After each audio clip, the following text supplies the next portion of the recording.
तो शुभ समाचार की शुरुआत सबसे पहले चारधाम यात्रा के साथ करते हैं। उत्तराखंड में चारधाम यात्रा को लेकर अब से कुछ देर में मॉक ड्रिल होने वाली है। ये मॉक ड्रिल जो है राज्य के 7 जिलों यानी उत्तरकाशी, चमोली, रुद्रप्रयाग, देहरादून, पौड़ी, टिहरी और हरिद्वार में आयोजित की जाएगी, जिसमें देखिए राष्ट्रीय आपदा प्रबंधन की ओर से सरकार की तैयारियों को परखा जाएगा। और इस मॉक ड्रिल में उत्तराखंड राज्य आपदा प्रबंधन प्राधिकरण भी सहयोग करेगा। इस मॉक ड्रिल का मकसद है कि यात्रा के दौरान आपदा और दुर्घटनाओं से निपटने के लिए किस तरह के इंतजाम है और विभागों का रिस्पॉन्स सिस्टम कितना एक्टिव है। इस मॉक ड्रिल को लेकर क्या तैयारियां हैं, सब दिखाएंगे। लेकिन उससे पहले आपको बता दें कि 30 अप्रैल से चारधाम यात्रा शुरू होने जा रही है और चारधाम यात्रा की तैयारियां लगभग पूरी हो चुकी हैं। केदारनाथ, बद्रीनाथ, गंगोत्री और यमुनोत्री के अलावा पौड़ी गढ़वाल रेंज में भी श्रद्धालुओं की सुविधाओं का विशेष ध्यान रखते हुए व्यापक इंतजाम किए जा रहे हैं।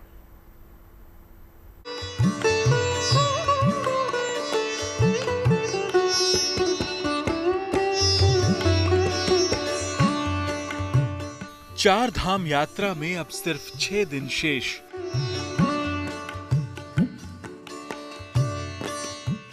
देवभूमि की पावन धरा पर तैयारियां विशेष।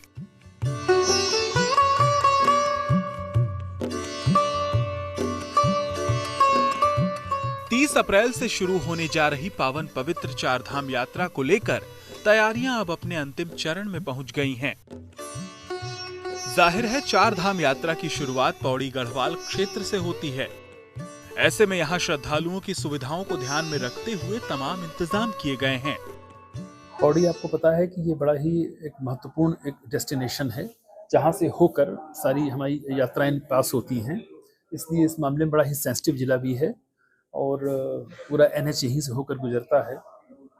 तो उसकी हम लोगों ने एक पहले जिलाधिकारी से पूरी जानकारी ली और इन्होंने काफ़ी अच्छी तैयारियां कर रखी हैं।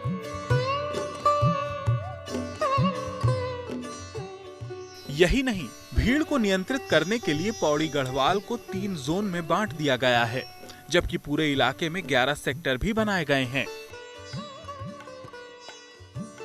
जैसे पौड़ी डिस्ट्रिक्ट में 3 जोन और 10 या 11 सेक्टर शायद इन्होंने बनाए हैं। यहाँ पर हर 10 किलोमीटर पर एक सेक्टर की व्यवस्था की गई है, जहाँ पर 24/7 की बेसिस पर हमारे पुलिस और मजिस्ट्रेट्स तैनात रहेंगे।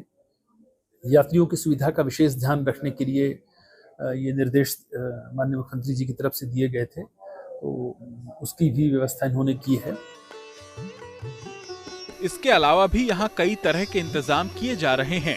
मसलन ट्रैफिक जाम की समस्या से श्रद्धालुओं को निजात दिलाने के लिए यहाँ 2000 गाड़ियों की क्षमता वाले पार्किंग स्थल भी बनाए जा रहे हैं। चारधाम यात्रा मार्ग पर साफ सफाई और स्वास्थ्य सुविधाओं पर खास जोर दिया जा रहा है। श्रद्धालुओं के लिए जगह जगह पेयजल की व्यवस्था की जा रही है। किसी भी आपात स्थिति से निपटने के लिए कंट्रोल रूम भी बनाए जा रहे हैं।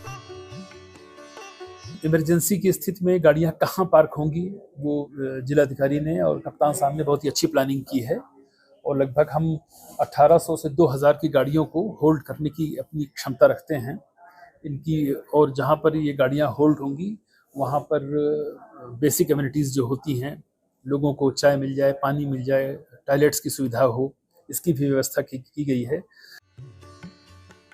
दरअसल पौड़ी गढ़वाल में प्रशासन की ओर से चारधाम यात्रा की तैयारियों को परखने के लिए बैठक हुई, जिसमें गढ़वाल मंडल के आयुक्त विनय शंकर पांडे भी शामिल हुए और उन्होंने सभी व्यवस्थाओं को शुक्रवार तक पूरा होने की उम्मीद जताई।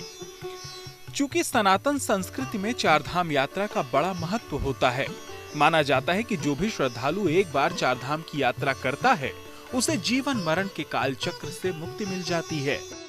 और यही वजह है कि हर साल इस यात्रा में देश और दुनिया के कोने कोने से श्रद्धालु शामिल होने आते हैं, क्योंकि चारधाम यात्रा न केवल एक धार्मिक अनुभव है, बल्कि ये उत्तराखंड की अर्थव्यवस्था और संस्कृति का भी अहम हिस्सा है। पौड़ी गढ़वाल से सिद्धांत उनियाल के साथ bureau report, good news today. तो मतलब साफ है कि धामी सरकार ने यात्रा के लिए पूरी तैयारियां कर ली हैं। यात्रियों की यात्रा सुगम रहे, इसके लिए हरिद्वार से लेकर चारधाम तक सुविधाओं का पूरा बंदोबस्त कर लिया गया है। तो चलिए आपको बताते हैं आखिर कौन सी तारीख को कपाट खुलेंगे। सबसे पहले आपको बता दें कि यात्रा की शुरुआत 30 अप्रैल से हो रही है। 30 अप्रैल को ही गंगोत्री यमुनोत्री के कपाट खुलेंगे। बिल्कुल कृतिका, और देखिए इसके बाद जो है 2 मई को केदारनाथ के कपाट खुलेंगे और 4 मई को बद्रीनाथ के कपाट खोल दिए जाएंगे। और रजिस्ट्रेशन का आंकड़ा 19 लाख के पार अब तक पहुंच चुका है। यात्रियों की सुविधा के लिए जगह जगह कंट्रोल रूम भी बना दिए गए हैं। श्रद्धालुओं के लिए अगर हम देखें तो टोकन और स्लॉट के आधार पर दर्शन की व्यवस्था होगी। इसके अलावा धामी सरकार ने यात्रियों की सुविधा के लिए करीब 2700 बसें चलाने की भी तैयारी की है।